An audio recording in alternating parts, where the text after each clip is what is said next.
पहले प्रश्नावली का पहला क्वेश्चन,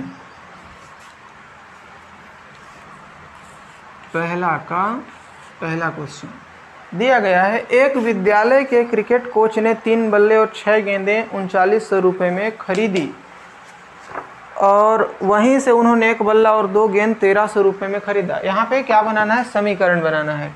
तो यहाँ पे शर्त 2 ठो है। कितना ठो है? 2 ठो है। पहला लाइन कहाँ से कहाँ कंप्लीट होता है?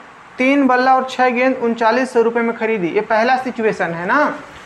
तो यहाँ पे बोल सकते हैं प्रथम शर्त अनुसार, प्रथम शर्त के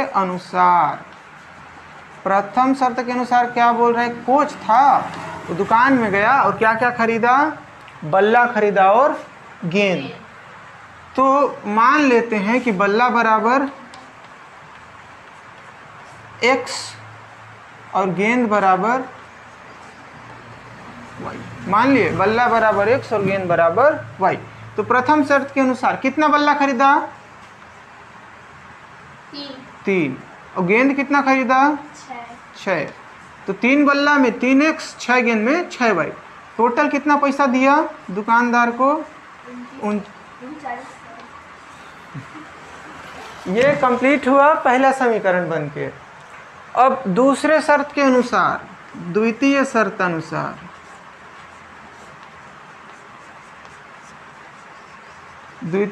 अनुसार क्या होगा? अब दुकानदार फिर गया दुकान में ना, और क्या खरीदा? 1 बल्ला खरीदा तो 1 बल्ला के लिए 1 ठो x और कितना गेंद खरीदा? 2। तो 2y और पैसा कितना दिया? 1300। तो बहुत महंगा है। तो ये 2 समीकरण बन गए ना। अब देखना, जैसे मैं बताया था 2 चरों का रैखिक समीकरण है। रैखिक में स्क्वायर नहीं आएगा। एक में भी स्क्वायर आया क्या? नहीं आया। और 2 चर आएंगे, मतलब x के साथ y भी आएगा, तो x भी आया और y भी आया, x भी आया और y भी आया। अब ऐसे ही कितने क्वेश्चन हैं? 2 क्वेश्चन और हैं। तो 2 संख्याओं का योग 16 तथा उनका अंतर कितना है? 8। अंतर मतलब समझते हो क्या होता है? कुछ तो होता है। एक इम्पोर्टेंट चीज़ होता है जो पेपर में आता भी है। क्या होता है?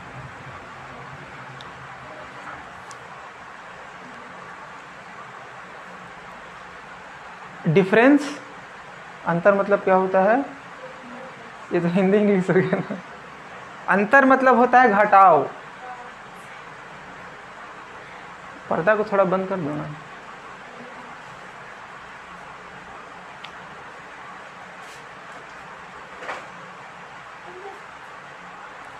दूसरे प्रश्न में 2 संख्याओं का योग 16। एक संख्या को मान लेना x, दूसरी संख्या को मान लेना y। योग है 16, तो x + y बराबर 16। पहला समीकरण तैयार। और दूसरा है अंतर 8, x - y बराबर 8। बस। तीसरा है एक फल की दुकान पर 2 किलोग्राम सेब, 1 किलोग्राम अंगूर का मूल्य 16 रुपये। ये नहीं 160 रुपये। तभी तो बोलो इतना सस्ता कैसे हो सकता है? और वो भी इस सीजन में। एक फल की दुकान पर सेब और अंगूर, 2 प्रकार के फल हैं। सेब को क्या मान लेते हैं? x, नहीं p मान लेते हैं ना इस बार। नहीं, सेब को ए से एप्पल मान लेते हैं। और अंगूर को नहीं, ए के बाद जी आएगा तो ठीक थोड़े दिखेगा। बी ठीक लगेगा ना, ए के साथ बी ठीक लगता है, भले अंगूर को ठीक लगे चाहे मत लगे। तो कितना किलोग्राम सेब है? 2 किलोग्राम सेब और 1 किलोग्राम अंगूर। तो कितना हो जाएगा? प्रथम शर्त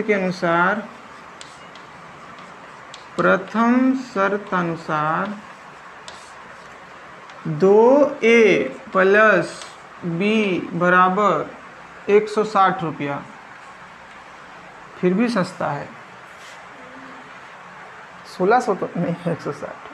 फिर है उसी दुकान पर 4 किलोग्राम सेब और 2 किलोग्राम अंगूर। द्वितीय शर्त के अनुसार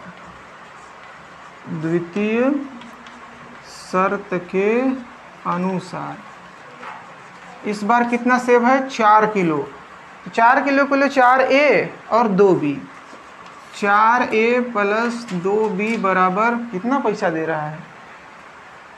300। ये पहला समीकरण या पहला आंसर और ये वाला दूसरा आंसर। तो ये कंप्लीट हुआ। एक तो और देखेंगे चौथा और पांचवा में से। चौथा सवाल में दो कैरेक्टर हैं, एक है नरेश और दूसरी है उसकी पुत्री। तो नरेश को क्या मान लेते हैं, x। माना कि नरेश क्या है, नरेश की आयु और उसके पुत्री की आयु y मानना ही पड़ेगा, x लिए हैं तो y तो लेना ही पड़ेगा। तो नरेश की आयु x है और पुत्री की आयु कितनी है। प्रथम शर्त क्या कहता है, प्रथम शर्त के अनुसार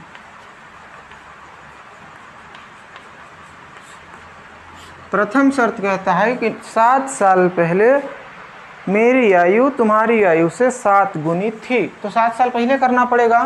तो मान लेते हैं कि अभी मेरा आयु 25 साल है। कितना है, 25 साल। तो 5 साल पहले मेरा आयु कितना था, 20। कैसे पता चला, कैसे पता चला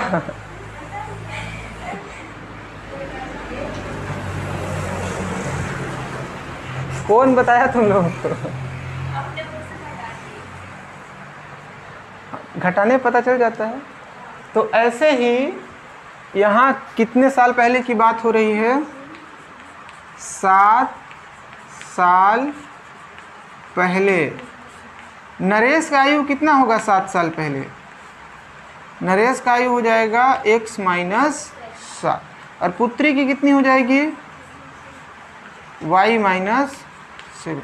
और नरेश खुद अपनी बेटी से कह रहा है कि मेरी आयु तुम्हारी आयु के 7 गुना था। तो नरेश का आयु पुत्री की आयु का गुना में कितना कर देंगे, 7।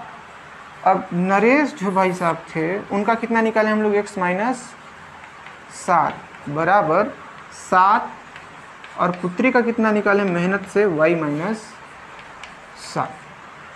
तो x माइनस 7 बराबर 7 का y से करेंगे तो 7y, 7 और 7 49। अब ऐसा वाला समीकरण बनाना है कि x y एक साइड रहे और संख्या वाले एक साइड रहे। तो 7y इधर किसका है, माइनस अरे प्लस का, इधर आएगा तो x माइनस कितना हो जाएगा 7 बराबर अपने जगह पे रहेगा। 49 इधर किसका है, माइनस, ये वाला 7 किसका है, माइनस का, बराबर के उधर जाएगा तो प्लस का। ये घटेगा कि जुड़ेगा, कौन बोला, ठीक। कितना हो जाएगा, एक सुंदर सा समीकरण मिला। तो इसको दे देंगे समीकरण 1। अब फिर एक कहानी सुना रहा है। अब से 3 साल बाद, अब बाद वाली कहानी है तो इसमें क्या करना पड़ेगा, जोड़ना पड़ेगा। 3 साल बाद मेरी आयु तुम्हारी आयु की 3 गुनी हो जाएगी। तो 3 साल बाद नरेश का कितना आयु होगा, x प्लस 3 और उसकी पुत्री का कितना हो जाएगा, y प्लस 3। अब नरेश खुद बोल रहा है कि मेरी आयु तुम्हारी आयु के 3 गुनी हो जाएगी। तो x प्लस 3 बराबर 3, y प्लस 3, x प्लस 3 बराबर 3 का y से करेंगे तो 3y और 3 तिहाई, जैसे इसमें पक्षांतर किए थे ना संख्या को एक तरफ और x y को एक तरफ। तो y इधर प्लस का है, इधर आएगा तो x माइनस 3y बराबर 9 अपने जगह पे है, ये वाला प्लस का 3 है, उधर जाएगा तो माइनस। तो x माइनस 3y बराबर 9 में 3 जाएगा तो